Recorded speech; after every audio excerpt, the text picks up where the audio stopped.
அனைத்து நண்பர்களுக்கும் பிறைசூடன் சார்பாக அன்பான வணக்கங்கள்.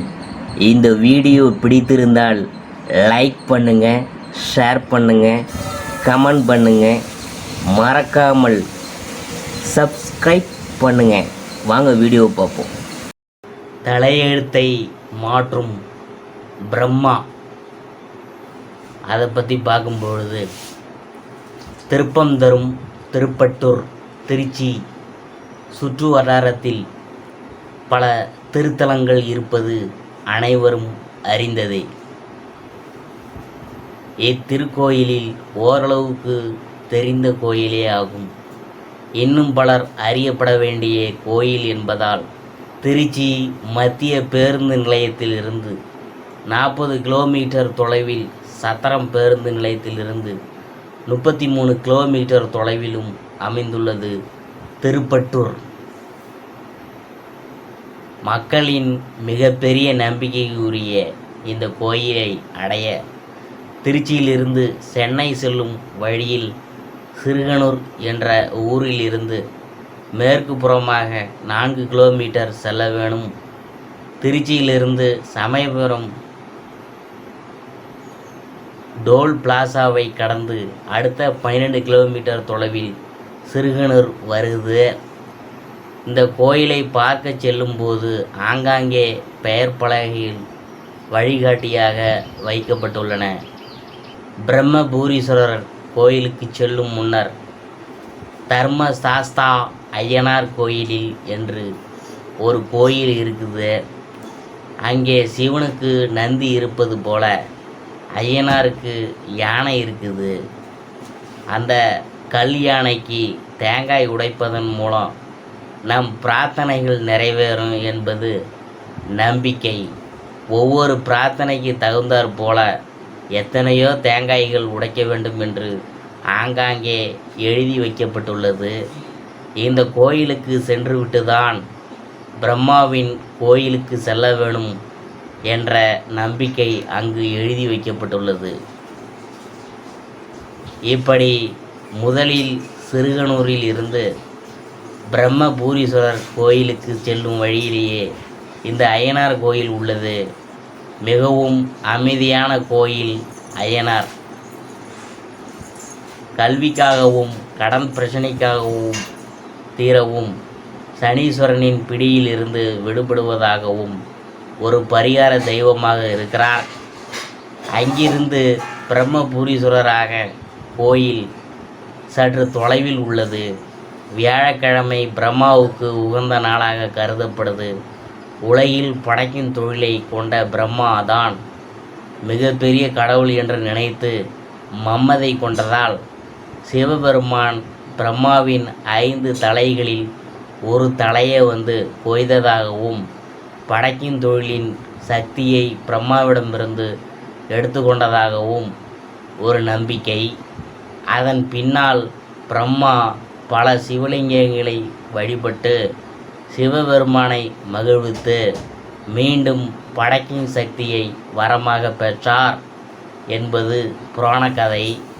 பிரம்மா சிவனை வழிபட்ட தலமான திருப்பட்டூர் பிரம்மபூரீஸ்வரர் திருக்கோயிலில் மனமகிழ்ந்து சிவபெருமான் பிரம்மாவுக்கென தனி சன்னதியும் அமைத்து படைக்கும் தொழிலை மீண்டும் அளித்ததுடன் கஷ்டத்துடன் வரும் பக்தர்களின் தலையெழுத்தையும் மாற்றி அமைக்குமாறும் பணித்தார். பிரம்மாவுக்கென்று தனி சன்னதியும் மிகவும் குறைவு. அதிலும் திருச்சியிலேயே பிரம்மாவுக்கென தனி சன்னதி இருக்கும். 2 திருத்தலங்களில் இது பிரம்மாவுக்கென பெரிய சன்னதியை கொண்ட சிறப்பான திருத்தலமாகும். இந்த கோயிலுக்கு வருபவர்கள் தங்களது தலையெழுத்து மாற்றி அமைக்கப்படும் என்ற நம்பிக்கையுடன் வர்றாங்க. அதனால்தான் தங்கள் ஜாதக நோட்டை எடுத்து பிரம்மாவின் முன்பு வைத்து எடுத்து சென்றால் பிரம்மா தலையெழுத்தை மாற்றி அமைப்பார் என்று நம்பிக்கை இருக்குது. வியாழக்கிழமை சந்தன அபிஷேகம் செய்து சந்தன காப்புடன் பிரம்மா மிகவும் அற்புதமாக காட்சியளிக்கிறார். இங்கு பிரம்மா வழிபட்ட பல்வேறு சிவலிங்கங்கள் உள்ளன. கட்டிடக்கலையை பொறுத்தவரை கோபுர திருப்பணி நடந்து கொண்டிருக்கிறது. பிரகாரத்தின் வழியாக வரும் அம்மன் சன்னதி வெளிப்புற சுவரில் மீன் சின்னம் இருப்பது போல அது பாண்டியர் திருப்பணியாக இருக்கலாம். அதே சமயம் பல சிவலிங்கங்கள் திருக்கோயில்கள் பிரம்ம தீர்த்தத்தின் அருகில் இருக்கிறது. அதில் கைலாசநாதருக்கு தனி சன்னதி உள்ளது. அந்த கோயிலில் விமானம் பல்லவர் கால கட்டடக்கலையை போன்றுள்ளது. சிவன் சன்னதி சோழர்களும், அம்மன் சன்னதி பாண்டியர்களும், கைலாசநாதர் பல்லவர்களும் திருப்பணி செய்திருக்கக்கூடும். பிரம்மாவை வழிபட்ட பின் இங்கு பதஞ்சலி முனிவருக்காக ஒரு சன்னதியும் தியானம் செய்வதற்காக ஒரு இடம் இருக்குது. பிரம்ம தீர்த்தம், தல விருட்சமான மகிழ மரம், பல லிங்கத்தின் தனித்தனி சன்னதி ஆகியவை உள்ள இடம் நன்முறையில் பராமரிக்கப்படுது. நந்தவனம் அற்புதமாக இருக்குது. அந்த இடத்தில் கற்கள் அடுக்கி வைக்கப்படுறாங்க. பல கோயில்களில் கற்கள் அடுக்கி வைத்து கொண்டிருக்கும் பழக்கம் இருக்குது. கற்கள் அடுக்கி கொண்டு வேண்டி வந்தோம்னா வீடு கட்டும் பிராப்தம் கிடைக்கும் என்ற நம்பிக்கையும் இருக்குது. அந்த பிரம்ம தீர்த்தம் சிறிய குளமாக இருந்த பொழுதிலும் 4 அற்புதமான படித்துறைகள் உள்ளன. திருச்சி பகுதியில் திருப்பட்டூர் ஒரு முக்கிய சுற்றுலா தலமாகும். தலையெழுத்து விதி என்பது பிரம்மாவால் எழுதப்படுது. மனிதன் முதலான எல்லா ஜீவன்களும் ஆயுள் நிர்ணயம் செய்வது பிரம்மா தான். ஒவ்வொரு ஜீவனுக்கும் ஆயுள் எவ்வளவு என்று தலையில் எழுதிவிடுவார். உடனே அது யமலோகத்தில் சித்திரகுப்தனுடைய கணக்கு நோட்டில் பதிவாகிவிடும். வருஷம், மாதம், தேதி தவறாமல் வந்து அந்த உயிரை எடுத்து சென்று விடுவான் யமன். யமன் எப்படி வருவான், எப்படி ஜீவனை அழைத்து செல்கிறான் என்பது புரியாத புதிர். எப்படியோ நேரம் தவறாமல் வருகிறான், அழைத்து சென்று விடுகிறான். குழந்தை பிறந்தால் ஜாதகம் எழுதி சோசியரிடம் காட்டுகின்றனர். ஆயுள் பாகம் எப்படி இருக்குது என்று கேட்கின்றனர். ஜாதகத்தை பார்த்து கணக்கு போட்டு ஜாதகனுக்கு தீர்க்காயுசு என்பார் சோசியர். தீர்க்காயுசு என்றால் என்ன? 70-80 வருஷம் இருந்தாலே தீர்க்காயுசு என்பர். ஆயுள் என்பது விதியை பொறுத்த விஷயம். அதை குறைவாகவோ விருத்தி செய்யவோ வழியில்லை.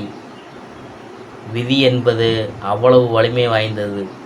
தவம் செய்து கொண்டிருந்த முனிவரின் கழுத்தில் செத்த பாம்பை பரிச்சித்து மன்னன் போட்டதால் தட்சன் என்ற பாம்பு கடித்து மறிக்க வேண்டும் என்ற சாபம் பெற்றான் ராஜா. ஒரு ராஜா இப்படிப்பட்ட காரியத்தை ஏன் செய்தான்? விதிதான். தனக்கு தட்சனால் மரணம் என்று தெரிந்தும் ஒரு மலையில் மிகவும் பாதுகாப்பாக உட்கார்ந்திருந்தான். ராஜாவுக்கு தட்சனால் மரணம் ஏற்பட போகுது என்று எல்லோரும் தெரிந்துவிட்டது. ராஜாவை பாம்பு கடித்தால் அந்த விஷத்தை மந்திரத்தின் மூலம் இறக்கிவிட்டு பரிசும் பணமும் பெறலாம் என்ற எண்ணத்துடன் அரண்மனையை நோக்கி போய் கொண்டிருந்தார் மந்திர சாஸ்திரம் தெரிந்த ஒருவர். இவர் போவதை பார்த்த தட்சன், ஓய் இங்கே வாரும் என்று கூப்பிட்டான். தட்சனுடன் போனார்.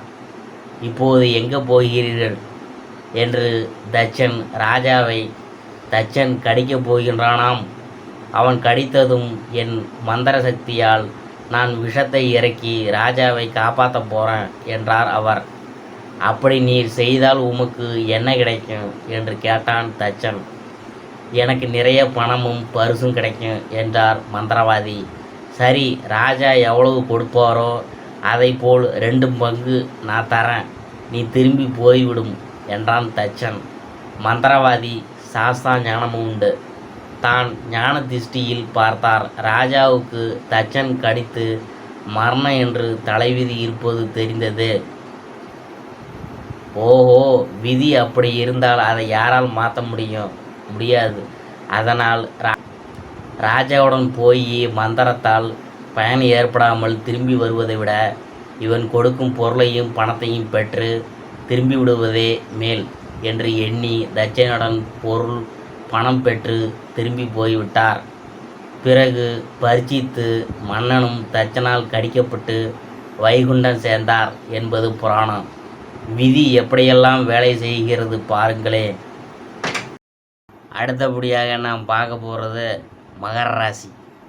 உச்சி மீது வானிடிந்து வீழ்கின்ற போதிலும் அச்சமில்லை என்று சொல்லக்கூடிய எதிலும் பின்வாங்காத அஞ்சா நெஞ்சம் உடைய மகர ராசி அன்பர்களே, இந்த மாதம் வீண் செலவுகள் குறையும், பணவரத்து அதிகரிக்கும், காரியங்களில் இருந்து வந்த தாமதம் அகலும், மிகவும் வேண்டியவரை புரிய நேரிடும். கண்மூடித்தனமாக எதையும் செய்யாமல் யோசித்து செய்கிறது நல்லது. இருக்கும் இடத்தை விட்டு வெளியே செல்ல வேண்டியது இருக்கும். தொழில் வியாபாரம் தொடர்பான அலைச்சல் அதிகரிக்கும். எதிர்பார்த்த லாபம் தாமதப்படும். ஆர்டர்கள் கிடைப்பதில் தடைகள் உண்டாகலாம். வீண் அலைச்சலும் பண விரயமும் இருக்கும். புதிய ஆர்டர்கள் கிடைப்பது தாமதமாகும். மனதில் வியாபாரம் பற்றிய கவலை ஏற்படும். உத்தியோகத்தில் இருக்கிறவங்களுக்கு வேலைப்பளு அதிகரிக்கும். அலுவலக பணிகளை கூடுதல் கவனமுடன் செய்வது நல்லது. குடும்பத்தில் நிம்மதி குறையும்படியான ஏதாவது சம்பவங்கள் நடக்கலாம். கணவன் மனைவிக்கிடையே மன வருத்தம் ஏற்படலாம். பிள்ளைகள் நலனில் அக்கறை தேவை. நண்பர்கள் உறவினர்களுடன் கவனமாக பேசி பழகுவது நல்லது. தாய் தந்தையின் உடல் ஆரோக்கியத்தில் கவனம் தேவை. பெண்களுக்கு எந்த ஒரு காரியத்தையும் செய்யும் முன்னாடி தீர ஆலோசனை செய்வது நல்லது. எதிலும் கவனம் தேவை. கலைத்துறையினருக்கு வாழ்க்கையில் முன்னேற்றம் உண்டாகும். வராது என்று நினைத்த பொருள் வந்து சேரும். வீண் வாக்குவாதங்களை தவிர்ப்பது நல்லது. அரசியலில் உள்ளவங்களுக்கு மந்த நிலை மாறி வேகம் பிடிக்கும். தனலாபம் அதிகரிக்கும். சிறப்பான பலன்கள் கிடைக்க பெறுவீங்க. புதிய பொறுப்புகள் சேரும். மாணவர்களுக்கு கல்வியில் முன்னேற்றமடைய கடின உழைப்பு தேவை. எல்லோரிடமும் அனுசரித்து போவது நல்லது. விளையாட்டில் ஆர்வம் உண்டாகும். பாடங்களை கவனமாக படிப்பது முன்னேற்றத்துக்கு உதவும். அடுத்தபடியாக நாம் பார்க்க போகிறது உத்தராடம். இந்த மாதம் மேலிடம் நீங்கள் சொல்வதை கேட்டு நடக்கவில்லையே என்ற எண்ணம் ஏற்பட்டு நீங்கும். வழக்குகளில் சாதகமான நிலை காணப்படும். நீங்கள் மற்றவங்களுக்கு உதவிகரம் நீட்டுவதில் தயங்க மாட்டீங்க. பேச்சு திறமை அதிகரிக்கும்.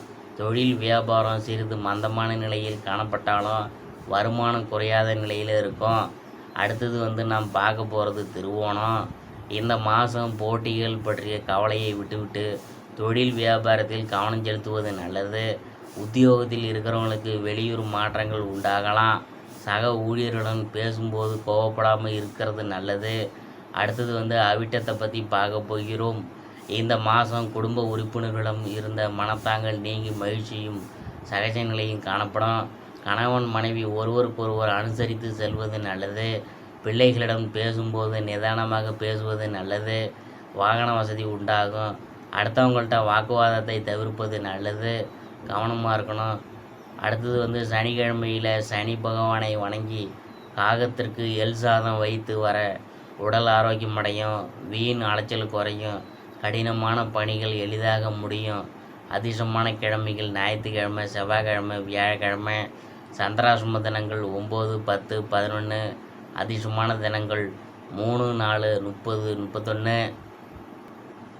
மகர ராசி மக்களுக்கு ஜூலை மாதத்தில் 7ஆம் தேதி சுக்கிரன் மிதுன ராசி 6வது வீட்டில் இருந்து கடகராசி 7வது வீட்டிற்கு செல்கிறார்.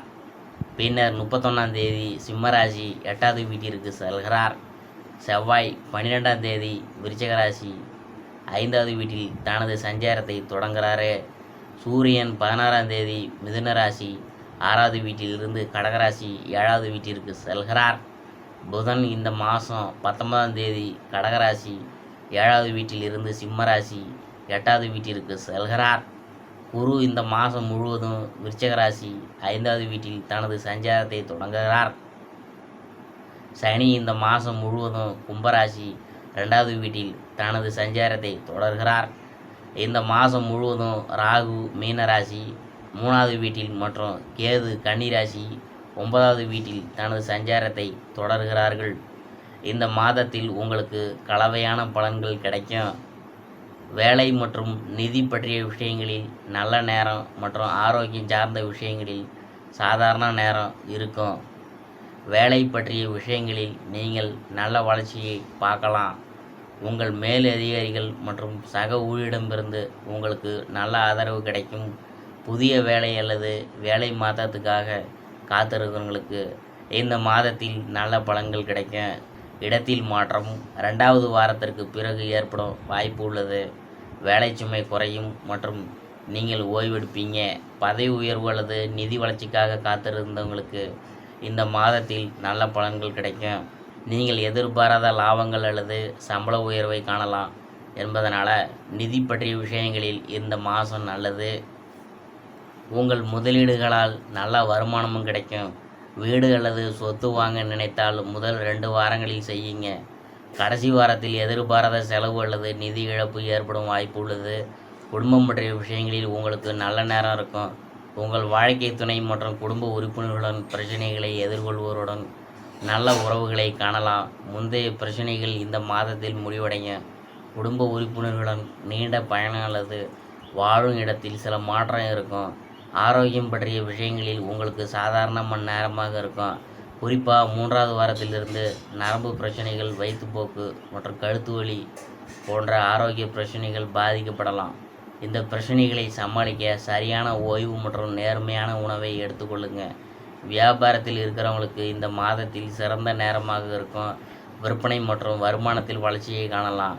நீங்கள் பணத்தை முதலீடு செய்ய விரும்பினால் அல்லது உங்கள் வியாபாரத்தை விரிவுபடுத்த விரும்பினால் இந்த 3 வாரத்திற்கு முன்பு செய்யலாம்.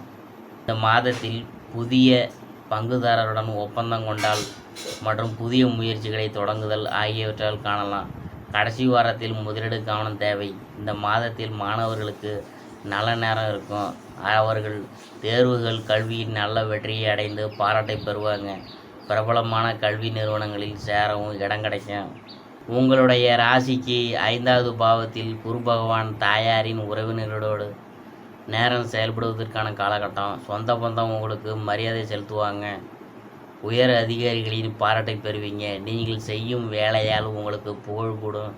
நீண்ட நாட்களாக புத்திர பாக்கியம் இல்லாதவங்களுக்கு தற்போது அதற்கான வாய்ப்புகள் கைகூடும். ஜூலை மாதத்தை பொறுத்தவரை சிறப்பான மாதமாகவே உங்களுக்கு இருக்குது. வீடு, நிலம், வாகனம் போன்றவற்றால் ஆதாயம் உண்டு. மகர ராசிக்காரங்களுக்கு